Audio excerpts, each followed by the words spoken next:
مسئلہ یہ ہے کہ یہ بزرگان دین نے لکھا ہے کہ شیخ عبد القادر جیلانی رضی اللہ تعالی عنہ اپنی حیات میں ہر مہینے کی 11 تاریخ کو نبی کریم صلی اللہ علیہ وسلم کے ایصال ثواب کی نیت سے کھانا کھلایا کرتے تھے۔ آپ کے اسٹوڈنٹس تھے جو غرباء تھے اور غریبوں کو جمع کرتے تھے، کھانا کھلا دیا کرتے تھے، اور قصد و ارادہ یہ ہوتا تھا کہ اس کا ثواب بارگاہ رسالت صلی اللہ علیہ وسلم میں پیش ہو جائے۔ پھر جب آپ کا وصال ہوا تو آپ کے متبعین نے آپ کے اس طریقے کو جاری رکھا۔ پہلے نبی کریم صلی اللہ علیہ وسلم کے لیے خصوصی طور پہ اہتمام ہوتا تھا، پھر انہوں نے قصد و ارادہ آپ کا بھی کر لیا کہ نبی کریم صلی اللہ علیہ وسلم کی بارگاہ میں بھی ثواب پہنچے اور ہمارے شیخ عبد القادر جیلانی رضی اللہ تعالیٰ عنہ کی بارگاہ میں بھی اس کا ثواب پہنچ جائے۔ پھر جب یہ چیز چلتی ہوئی بر صغیر پاک و ہند میں آئی تو یہاں کے لوگوں نے اس کا نام باقاعدہ 11ویں رکھ دیا۔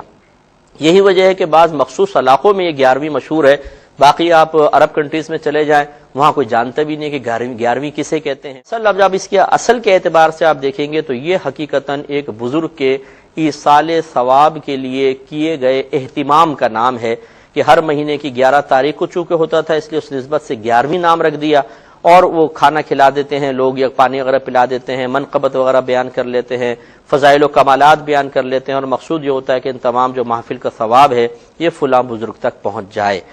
تو ایصال ثواب چونکہ صحیح احادیث کریمہ سے ثابت ہے، تو اگر کوئی شخص یہ اہتمام کرتا ہے،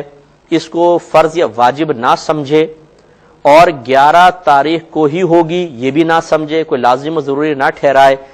اور صرف ایصال ثواب کا قصد و ارادہ ہو اور اس محفل کے اندر کوئی ناجائز امور بھی نہ ہوں، تو پھر بالکل یہ جائز ہے، اس میں کوئی حرج نہیں ہے۔ لیکن اگر کوئی ایسی محفل کرتا ہے جس میں ناجائز چیزیں شامل کر دیتا ہے، یا اس کو فرض یا واجب سمجھتا ہے کہ لازم کرنا ہے، یا یہ سمجھتا ہے کہ 11 تاریخ کو ہی کرنا لازم ہے، تو یہ اس کی سوچ غلط ہے۔ اس بنیاد پر ہم یہ کہیں گے کہ آپ یہ غلط، آپ کی سوچ غلط ہے، اس کو آپ اصلاح کریں، لیکن عمل میں ایصال ثواب کرنے میں کوئی حرج نہیں ہے، یہ صحیح حدیثوں سے ثابت ہے۔